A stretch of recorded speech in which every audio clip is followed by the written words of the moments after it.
క్రీస్తునందు ప్రియమైన సజీవవాహిని శ్రోతలందరికీ మన ప్రభువును రక్షకుడైన యేసు క్రీస్తు నామంలో శుభములు తెలియజేస్తా ఉన్నాను.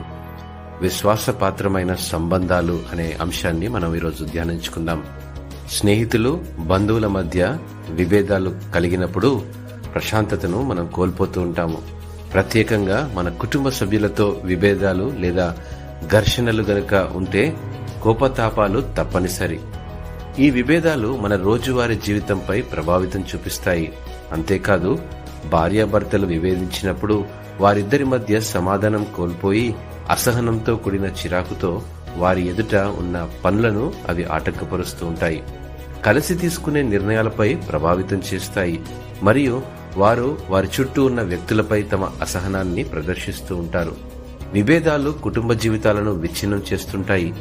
విభేదించినప్పుడల్లా వ్యక్తిగతంగా ఇరువురు పోటీ పడకుండా గర్వాన్ని దిగంరింగుకొని దేవుని దగ్గర క్షమించమని అడగగలిగితే కుటుంబాల్లో సమాధానపడిన నెమ్మదిని ఆస్వాదించగలరు.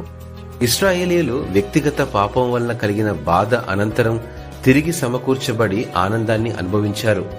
శపించబడిన దానిలో కొంచెమైనను మీరు తీసుకొనిన ఎడల మీరు శాపగ్రస్తులై ఇశ్రాయేలీయుల పాలెమునకు శాపము తెప్పించి దానికి బాధ కలుగజేయుదురు గనుక శపింపబడిన దానిని మీరు ముట్టకూడదని యెహోషువ గ్రంథము 6వ అధ్యాయము 18వ వచనంలో యెహోషువ హెచ్చరిస్తూ ఉన్నాడు.